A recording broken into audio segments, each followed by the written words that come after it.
రాము, ఇప్పుడు ఎంతోమంది ఎంతో విద్య ఉండి, ఎంతో అద్భుతమైనటువంటి జీవితం ఉండి, ఎంతో డబ్బు ఉండి, ఎన్నో ఆనందాలు ఉండి, ఒక ప్రాబ్లం వచ్చినప్పుడు సూసైడ్ చేసుకుంటున్నారు. What is the reason?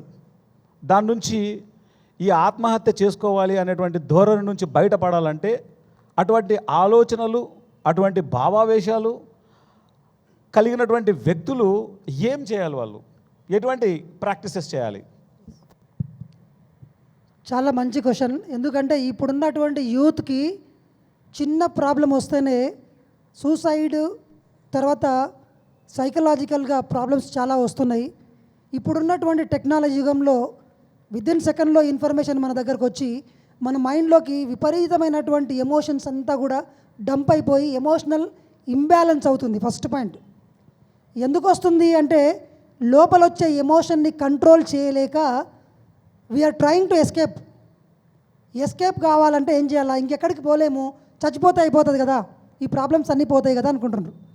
కానీ ఒకటే గుర్తుపెట్టుకోండి, పత్రి సార్ చెప్పారు సూసైడ్ గురించి. ముఖ్యంగా ఒక ఆత్మ గనక సూసైడ్ చేసుకుంటే 27 జన్మల్లో ఎంత నరకం అనుభవించాలనో అంత ఆత్మ హత్య చేసుకున్న ఆ సోల్ అంత నరకాన్ని అనుభవించాల్సి వస్తుంది.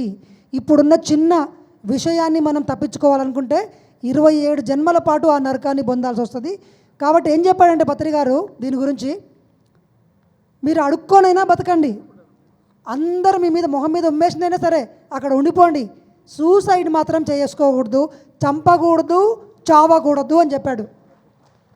కానీ సార్ మరి నా వల్ల అవుతలేదు కదా, ఆనంద్ గారు అడిగారు ఇంతకుముందు, ఏం చేయాలి వాళ్ళు అంటే, ముఖ్యంగా చేయాల్సిందల్లా ఒకటే, సైకలాజికల్ ఇష్యూస్కి డాక్టర్లు ఇచ్చేది నార్కోటిక్ డ్రగ్స్ ఇస్తారండి, మందులు ఇస్తారు. అది వేసుకుంటే నిద్ర వస్తుంది, అంతేగాని సైకలాజికల్గా సొల్యూషన్ రాదు.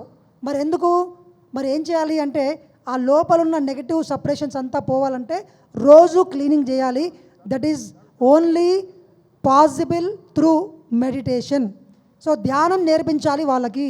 ప్రతి ఒక్క యువతకి, ప్రతి ఒక్కళ్ళకి ధ్యానం నేర్పిస్తే ఆ ధ్యానం ద్వారా లోపల ఉన్నటువంటి ఆ చెత్త రోజు రోజు క్లీన్ అయిపోయి ఆ ఇంబ్యాలెన్స్ అయినటువంటి ఎమోషన్స్ అన్నీ క్లీన్ అవుతాయి. అప్పుడు ఆ థాట్ రాదు. అందరు ఏం చెప్తారు? థాట్ని ఎలా కంట్రోల్ చేసుకోవాలని చెప్తారు. నో, అక్కడ నుంచి పెద్ద ప్రవాహం వచ్చిందనుకోండి, మీరు ఇక్కడ కంట్రోల్ చేస్తే ఇంకో చోట కట్ట దిగిపోతుంది, అది ఇంకా ప్రమాదం. కాబట్టి ఏం చేయాలి? దాని మూలమైనటువంటి ఎమోషన్స్ అన్నీ క్లీన్ చేసుకోవాలి. ధ్యానం చేస్తే ఆ ఎమోషన్స్ అన్నీ క్లీన్ అవుతాయి. Thank you Ramu.